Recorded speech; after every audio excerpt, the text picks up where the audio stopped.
All right, this video has been a long time coming. I shouldn't say that. It's been like 100 days. I've been pretty excited about this. I've been running core belts for months now, months upon months upon months.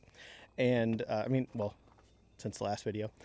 And I apologize, I am quite a bit sweaty. It's 90 something here in Missouri today. Beautiful day, just, fat boy sweat. So, 100 days, 13, at minimum 13 matches that I've ran with this specific setup. I can't use an IDPA, but for everything else I've ran it. It is the Core Battle Belt.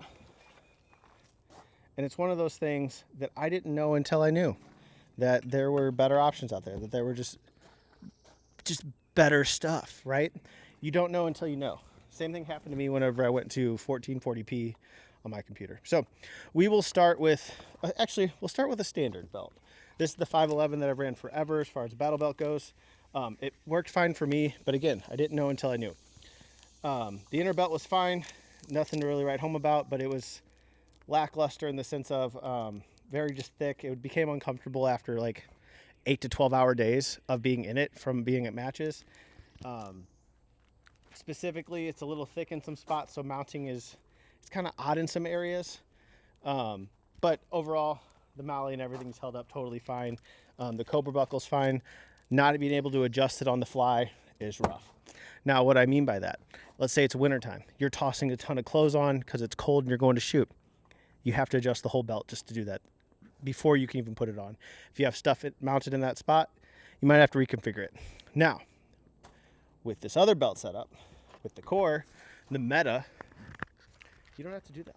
So, as standard with all the Core belts, it has a ratcheting system, right? So let's say you add some clothes for the day. It's there. Let's say it's the summer and you're just wearing just a t-shirt or just an undershirt. You can go even tighter. You add more stuff to the belt. Again, you can do all that without having to adjust the full belt all the time. Now, padded inner, structured. This is so that whenever you make those micro adjustments, you don't necessarily have to take off the inner belt. It doesn't interfere with your body. I like that a lot. The belt, as you saw, has a power core, like scuba webbing or something like that inside, right? That's pretty dope. But it's very, very slim. So compared to like the 511 belt, some of the attachments you might have to adjust them to make them a little tighter initially, but everything has stayed put as I would expect. My M-count pouches, everything else. Now, the hanger. This thing has been so nice, such a game changer. Something I would always run into, I shouldn't say always, something I would run into is my holster would just feel a little bit off. Now, that's not all the time, but as I've tried to become more consistent in different areas, I've noticed that having that in the same exact spot every time for repetition's sake and dry fire sake, I need to do more dry fire. I really don't dry fire. I shouldn't say that.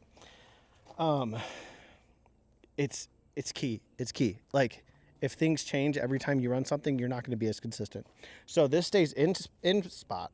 And now you can use this without their belt. You can buy this separate, run it however you want. I have a Safariland mount on it, their leg strap, and then it comes with different size actual like mounting solutions. So if you have a smaller belt or whatever, you can still use that. Why is that a big deal? Well, whenever you toss something like this, now again, great solution, not for me. This is the Blade Tech hanger. Works well. It is sturdy, but you have to adjust it. That's the adjustment for the belt. So it still moves back and forth. It still can kind of move, tilt up and down. It worked fine, but again, I didn't know until I knew. Now, again, 100 days. I would say like for the price, I see most battle belt setups coming in between 150 to 180.